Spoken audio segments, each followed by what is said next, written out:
What is up, guys? I know I said it'd be the last video for that channel, but I decided to change my mind. I've not uploaded anything to the new channel anyway.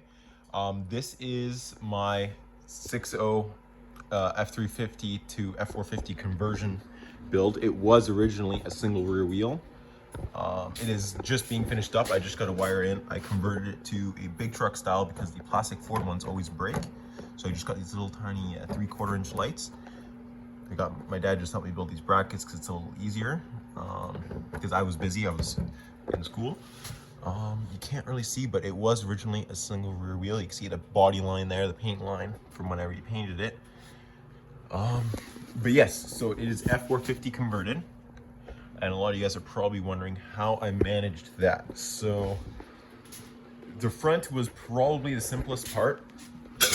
So as you've seen there, I just had to bolt on adapters. So the only issue is bolting on the adapters with a factory single rear wheel front end is the wheel studs are too long. So you can still do it, but you cannot actually fit a socket inside. So you have to do it like double wrench, which is pretty sketchy, but I'm going to be getting two brand new Ford OEM wheel bearings anyways for a dual rear wheel. Call that good, get new wheel nuts. There's new studs on that one. So it is a 19.5 big bolt pattern, 245/70 R19.5 converted, and same thing with the rear. So the rear, there is no bolt-on adapters. I've been wanting to do this for a very long time, convert my truck to an F-450, due to the fact when I haul very heavy, when it's hot out, I have tire exploding issues due to being way too heavy when I go to shows all over in Ontario. The truck is fully repainted, but yes, it is dirty, but this I paint matched like this to the truck, and then left this chrome, left that chrome. Usually I chrome delete everything, but this truck, it looked good with the chrome, honestly. It's not too bad. So I'm actually about to show you how I did it. Also, it is a 6-speed stick, Lariat crew cab long bed. It is in very good shape and only 200,000 kilometers. The engine was also converted. It's an 03 6.0, late 03, but it was an early motor. So it currently says 2004 now. You can't really see, but it does say 04. It did say 03, so this is a 10-blade turbo, but I converted it. So I have an upper ISDP sensor, the bigger oil rails, just for failure's sake, it's easier to get parts for them. And the ICP sensor behind with the intake manifold that crosses over, it's a lot harder to deal with. So, this is what I had to do.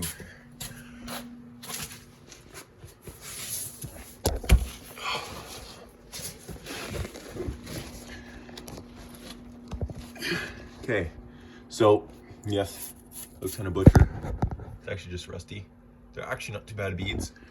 So the whole axle purchase got cut off from here, ground off on both sides, and you have to widen them because F-450 frames are narrower. So, and you have to get 4-inch round U-bolts for the Dana 80 rear end. Now, I'm not a huge fan of the Dana 80. I don't like their quality of build. Yes, they're very, very strong axle. I don't like the play that they have in them. So my backlash is very tight, it's 2-spec, but all the play currently in this rear end is coming from the spider gears and the axle shaft splines. It was only 200,000 kilometer rear diff, and it was fucked, or 150,000 kilometer rear diff. It had 48 gears.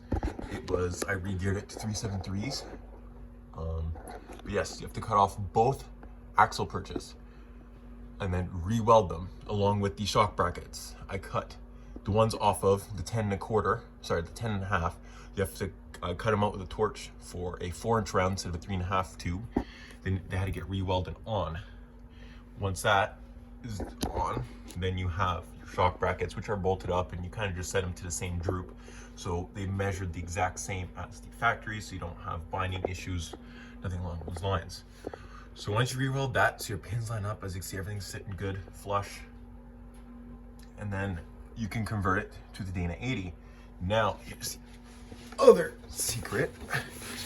If you guys need it, just say it in the comments. The Rear end on F-450s do not have a companion flange. They are a U-joint directly into a yoke with two straps. A much bigger U-joint that the F-450 uses over the F-350. So there was a couple years where you can get a Ford with a Dana 80 in the F-350. So I ordered a 37 spline companion flange. It was like 450 bucks, and converted it when I was regearing my rear end to companion flange type style Dana 80 F-450, so I'm able to bolt my drive shaft up. The differential, it is a 1/2 inch longer out from center to companion flange than a 10.5. It's about that. It's just what it seemed like. But once you convert that, you can bolt it up to your factory drive shaft without getting modified drive shafts. That's the way I got around it. Yes, my truck is stacked, so just ignore that. Truck does look rusty. It's not actually too bad. That is my gooseneck hitch. It's just one I had laying around. I wouldn't worry about that. But the truck is just currently being finished up. I got to finish some lights, some wiring, put fenders in it, and it'll be done. So once you re-weld those, you bolt everything down, you have your dually in the rear. And the only thing I would do differently from what I did is I used a 1999 to 98.5 to 2004.5 rear end. So it is an 8 lug 19.5, so 8 by 225 bolt pattern. So the problem with that is aftermarket wheels are pain. You can't get adapters for them. You can't convert them. So in another 6 months, I'm gonna just start finding parts and to convert it to a 22.5 big drum wheels. I'm gonna get 2 new axles again. I'm hoping for 410s instead of 373s. I'm gonna see how I like 373s. We'll see how it pulls the stick with the 6.0. So it should pull kind of okay. And that way I can have the 10 lug, so it's 10 by 225, run Alcoas winter and summer. You can get Alcoas for the 8 by 225 19.5s. They're not cheap. I live in Canada. They only make them in the States. I can't even find a company who will ship them to me. Alcoa doesn't even make them themselves anymore, I don't think. And if they do, yeah, actually they do not. I looked it up. I can get them for an F-350, not an F-450.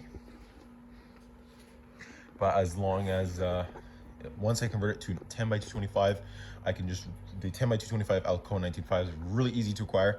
And if not, I'll just run steel wheels painted black. And then run 22.5s with 37-inch mud tires on them for the summer. If I ever need to pull something really heavy, really far, I'll put these back on it if I have to. But yeah, this truck, and that's about it for the F-450 conversion. So to sum it all up, you bolt the wheel adapters on the front, just they should fit right on. So it's 8 by 170 factory, the old school style. So if you do 04 and down, you don't need to change your front end or your front wheel bearings.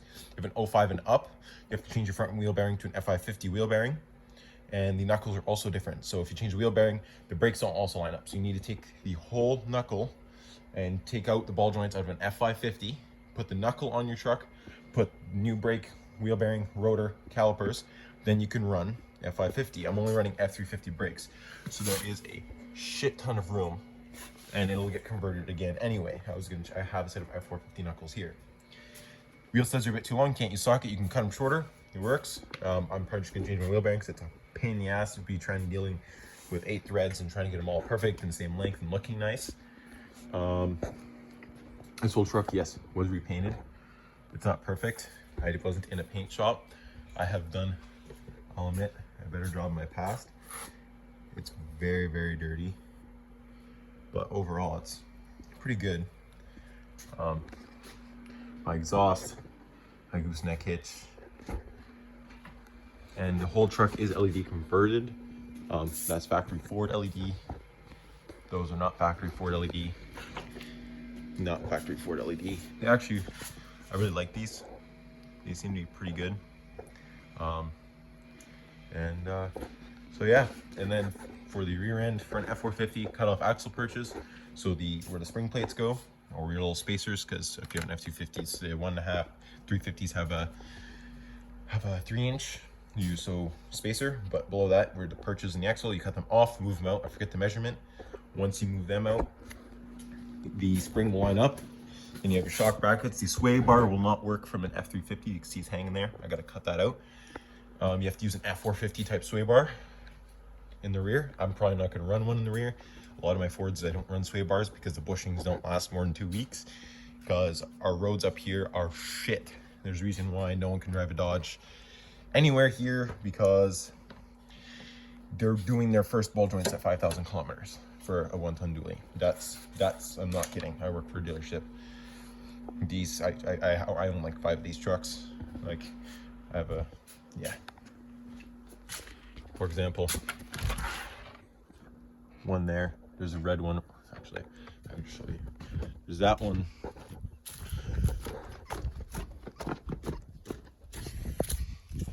Another 6.0. And that's my last Super Duty. That's the one I drove for many years. And yes, it has a lift, but it's wintertime. You have to run snow tires. So yes, currently, as you can see, I've been doing wiring. Right up, down there. And also got today